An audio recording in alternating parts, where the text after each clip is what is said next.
Bem-vindos a mais uma videoaula da Escola Superior do Ministério Público da União. Nesta aula falaremos sobre a Lei de Lavagem de Dinheiro, suas interações com as novas leis nacionais de combate à corrupção e de combate ao crime organizado e também a inserção dessa legislação no cenário internacional em que existem os tais regimes globais de proibição.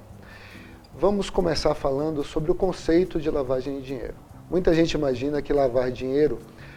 está ligado a atividades ilícitas de qualquer tipo. Na verdade, na origem dessa legislação, não era assim. Nos Estados Unidos, nos anos 80, quando esta lei entrou em vigor, essas primeiras leis de combate à lavagem de dinheiro entraram em vigor, a ideia de combater a reciclagem, a ocultação e a dissimulação de valores obtidos de fontes ilícitas estava muito conectada com a necessidade de combater o narcotráfico. Tanto é assim que as primeiras leis globais de combate a esse tipo de criminalidade se centravam na necessidade de aferir primeiro a existência de um crime antecedente, que era basicamente o crime de tráfico de drogas, para em seguida essas leis evoluírem para leis de segunda geração,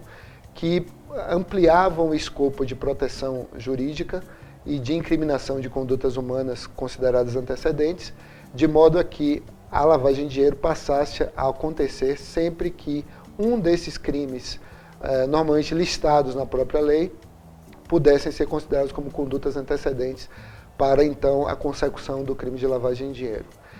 E, em seguida, na evolução desse sistema, nós encontramos leis chamadas de terceira geração, que são aquelas em que não há mais um rol de crimes antecedentes ou não há vinculação típica a uma conduta pré-determinada, por exemplo, como era no início, o narcotráfico. Isto é muito relevante na medida em que a evolução do sistema implica a necessidade de que nós compreendamos que essa evolução se deveu ao incremento das várias formas de crime organizado que vemos hoje no planeta e que são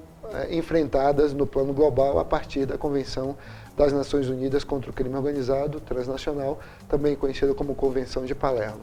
Assim visto, nós precisamos compreender que estas 3 gerações de leis de lavagem de dinheiro representam um esforço da comunidade jurídica internacional, especialmente dos Estados soberanos e de organizações internacionais, para que o sistema de proteção a bens jurídicos fundamentais fosse bem estabelecido no plano global e também no plano doméstico. Não adianta apenas um país ou um grupo de países, numa realidade em que a sociedade global cada vez mais interage, cada vez mais se interconecta,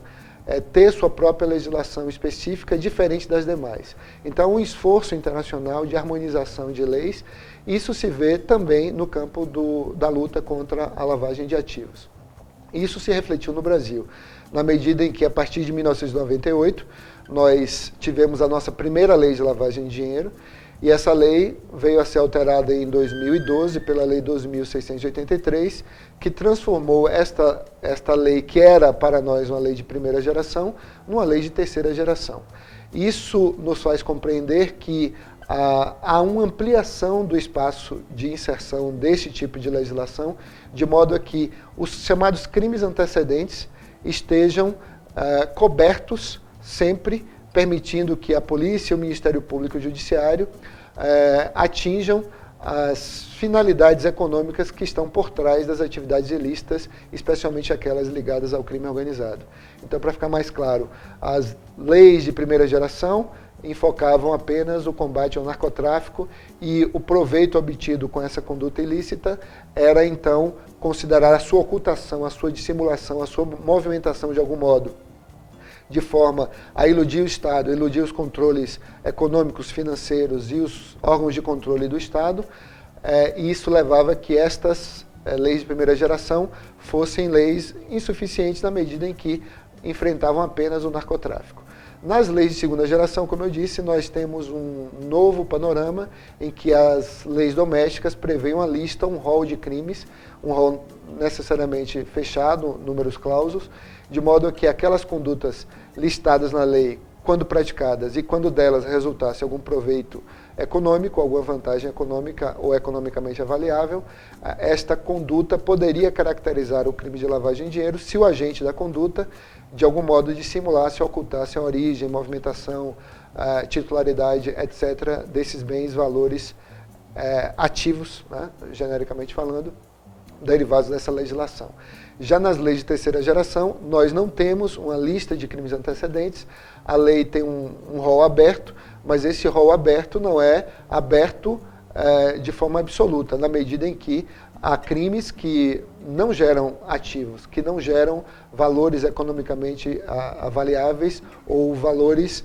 que possam ser submetidos ao processo de reciclagem, que se caracteriza basicamente pela necessidade de ocultação ou dissimulação da origem desses valores, da titularidade deles, da propriedade deles, de modo que o autor da conduta antecedente ou autor do crime de lavagem de dinheiro se beneficie dessa prática. Dizendo isso, é importante também deixar claro que o crime de lavagem de dinheiro é um crime muito parecido com o delito de receptação na sua estrutura típica, na medida em que o crime de lavagem só acontece se ocorre um crime antecedente. E é desses crimes antecedentes, também chamados de crimes predicados, que tratamos quando cuidamos dessas leis de primeira, segunda e terceira geração. Porque só haverá, por exemplo, o crime de receptação se houver antes um crime patrimonial que possa ter, por exemplo, produzido o bem móvel que foi receptado, que foi adquirido ilicitamente pelo receptador e depois, eventualmente, revendido. Esta característica do crime de lavagem de dinheiro, portanto, aproxima a sua estrutura típica do delito de receptação, o que torna mais fácil compreender como ele funciona. Se nós só temos um receptador, se antes tivermos um furto ou um roubo, por exemplo, só teremos um crime de lavagem de dinheiro se antes, por exemplo, tivermos um narcotraficante ou um corrupto adquirindo valores ilícitos derivados dessas condutas chamadas antecedentes, que são, nesse exemplo, a corrupção e o narcotráfico. A lei brasileira, a primeira lei brasileira de lavagem de dinheiro, a lei de 1998, ela trazia um rol de delitos antecedentes, um rol que tinha 8 incisos e que procurava cobrir os delitos mais importantes da legislação criminal nacional, de modo a que a polícia e o Ministério Público fossem dados os meios para reduzir os casos de lavagem de dinheiro e também impedir que esses valores reciclados ou recicláveis fossem mantidos na economia ou introduzidos nela, causando assim danos não só ao erário, em função, por exemplo, dos casos de corrupção, e de desvio de valores de recursos públicos em geral, ou danos à coletividade, como condutas relacionadas ao narcotráfico, e ainda outras atividades perniciosas à vida comunitária, como podemos citar o caso do tráfico de armas e de condutas graves, crimes graves que repercutem gravemente sobre os interesses de segurança individual, de segurança no sentido coletivo desse direito, o direito à segurança pública dos cidadãos. Então, a movimentação do Congresso Nacional, e não só do Congresso Nacional, dos organismos internacionais, para que houvesse uma reformulação em vários espaços globais e espaços domésticos, espaços nacionais, dessas legislações, levou o Brasil a ampliar o escopo da lei de lavagem de dinheiro em 2012, com a retirada, a supressão do rol de crimes antecedentes. Então, em 2012, a lei brasileira deixou de ser uma lei de segunda geração, aquela que tinha um rol de delitos predicados ou delitos antecedentes, e passou a ser uma lei de terceira geração, uma lei que abarca qualquer delito, inclusive as contravenções penais, porque antes estavam abarcadas apenas os crimes, as infrações penais do tipo crime e não as infrações penais do tipo contravenção penal. Com a reforma de 2012, isso se alterou e veio então esta lei que permite que todas as condutas ilícitas, contravenções penais ou crimes que gerem ativos, é o que eu chamo de crimes produtores de ativos, sejam considerados crimes antecedentes para os fins da lei de lavagem de dinheiro. Muito bem. E onde é que se encaixa isso no cenário global? No cenário universal, nós podemos dizer que a lei de lavagem de dinheiro está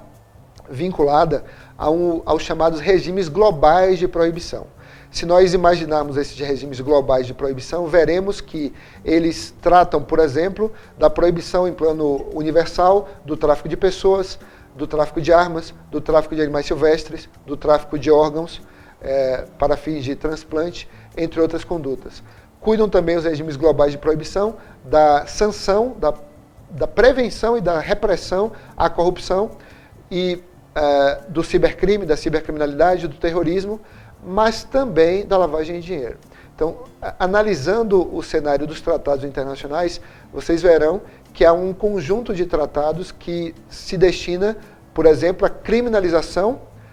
e à busca da prevenção e da repressão de determinadas condutas terroristas. Existe um grupo de 15 ou 16 tratados internacionais que tem esse foco e esses tratados formam, então, esse regime global de proibição do terrorismo. Do ponto de vista da corrupção, por exemplo, nós poderíamos citar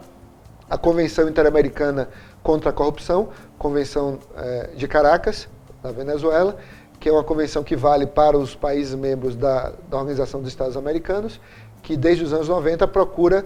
prevenir e reprimir a corrupção em nosso hemisfério. Nesse mesmo campo do combate à corrupção, nós temos a Convenção da OCDE, da Organização para a Cooperação e Desenvolvimento Econômico, de 1996, assinada em Paris, que também tem esse foco de combate à corrupção, mas com um viés específico de tentar punir as condutas corruptas nos negócios internacionais, no comércio internacional. E um terceiro tratado nesse âmbito da luta contra a corrupção, nós podemos citar a Convenção de Mérida ou Convenção das Nações Unidas contra a Corrupção, que é de 2003 e está em vigor para o Brasil desde 2006. Então esses três tratados, Convenção Interamericana de Caracas, Convenção da OCDE e a Convenção de Mérida das Nações Unidas, formam, ao seu tempo, o regime global contra a corrupção. E a lavagem de dinheiro? Existe um regime global contra a lavagem de dinheiro? Existe sim, e ele deriva inicialmente da Convenção de Viena de 1988. Convenção de Viena sobre narcotráfico internacional, ou sobre narcotráfico em geral. É uma convenção que procura punir todas as condutas relacionadas com o tráfico e a produção de substâncias entorpecentes e psicotrópicas. Esta convenção é o marco gerador das leis de primeira geração de luta contra a lavagem de ativos, ou lavagem de capitais, ou branqueamento de dinheiro, como queiram, porque esses nomes variam de acordo com o país de que se trata. Então, este primeiro tratado, a Convenção de Viena de 1988, traz ali o germe das primeiras criminalizações em torno da lavagem de dinheiro, por inspiração do direito norte-americano, onde a partir dos anos 80, este movimento criminalizador se iniciou. O segundo tratado importante nesse aspecto, em relação ao combate à lavagem de dinheiro no plano global, é a própria Convenção das Nações Unidas contra o Crime Organizado Transnacional, que, entre os seus dispositivos, procura criminalizar a lavagem de ativos. E o terceiro tratado nesse aspecto é a Convenção de Mérida, ou Convenção das Nações Unidas contra a Corrupção, já citada, que traz também a necessidade de criminalização da lavagem e a adoção de mecanismos de prevenção deste fenômeno quando ligado à corrupção, ao passo que a Convenção de Palermo, ou Convenção das Nações Unidas contra o Crime Organizado Transnacional, procura punir a lavagem de dinheiro e preveni-la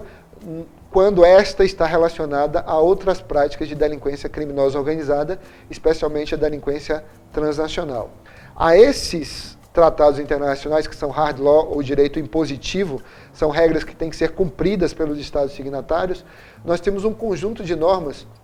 que são recomendações, e que nós chamamos de soft law, ou direito flexível, e que não exigem o seu cumprimento, mas são, na verdade,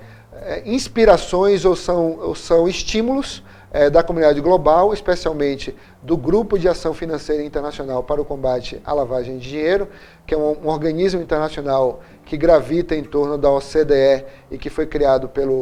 por inspiração do G8, para que os estados que querem estar em conformidade com a legislação global assumam um compromisso de cavalheiros, de cumprir essas recomendações, que hoje são 40. São 40, então, as recomendações do GAFI, do Grupo de Ação Financeira Internacional, que se prestam à finalidade de harmonizar internacionalmente a legislação de prevenção, de controle e de luta contra a lavagem de dinheiro e também de criar um ambiente favorável à cooperação internacional entre esses países que são denominados de países em conformidade ou países que, dizendo mais claramente, que cumprem ou que procuram cumprir o grupo de leis internacionais e de recomendações internacionais que se prestam à proteção dos espaços jurídicos domésticos ou globais contra esse fenômeno da lavagem de ativos.